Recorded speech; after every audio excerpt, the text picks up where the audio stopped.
মই বহুতো উদ্বিগ্ন খন্তেক আগতে আপোনালোকে অহাৰ আগে আগে মই আমাৰ কাৰ্যকলাপৰ সেই আলোচনা কৰি আছোঁ যে আমাৰ যিটো চিৰালফাট দিছে আমাৰ এইবাৰ অৱস্থা বেয়া হ'ব নেকি। কিন্তু পৰম সৌভাগ্য যোৱাকালি যিখিনি বৰষুণ দিলে সেই বৰষুণত আমাৰ আশাৰ ৰেঙনি এটা আমি পাইছোঁ আৰু সেই বৰষুণৰ মাজত আমাৰ জিলা পৰিষদৰ সদস্য আমাৰ প্ৰাণজিৎ কলিতাই নিজেতো ঘূৰি গৈছে আৰু আশা ৰাখিছোঁ আজিৰ দিনত যদি অকণমান যদি 2 ঘণ্টাৰ যদি বৰষুণ আহে তেতিয়াহ'লে এই চিৰালফাটক আমি প্ৰত্যাহ্বান জনাব পাৰিম। বজালী অঞ্চলে যি কৃষি বিপ্লৱ আগুৱাই নিছে আৰু আগুৱাই নিব পাৰিব।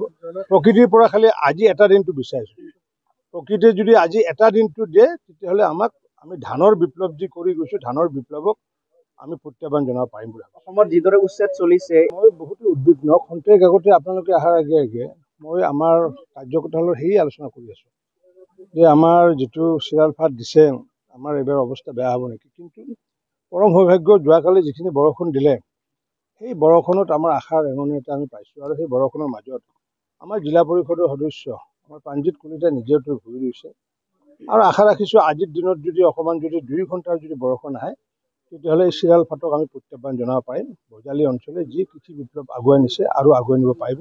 প্ৰকৃতিৰ পৰা খালি আজি এটা দিনটো বিচাৰিছোঁ, প্ৰকৃতিয়ে যদি আজি এটা দিনটো দিয়ে তেতিয়াহ'লে আমি ধানৰ বিপ্লৱ যি কৰি গৈছোঁ ধানৰ বিপ্লৱক আমি প্ৰত্যাহ্বান জনাব পাৰিম বুলি ভাবোঁ। অসমত যিদৰে উচ্ছেদ চলিছে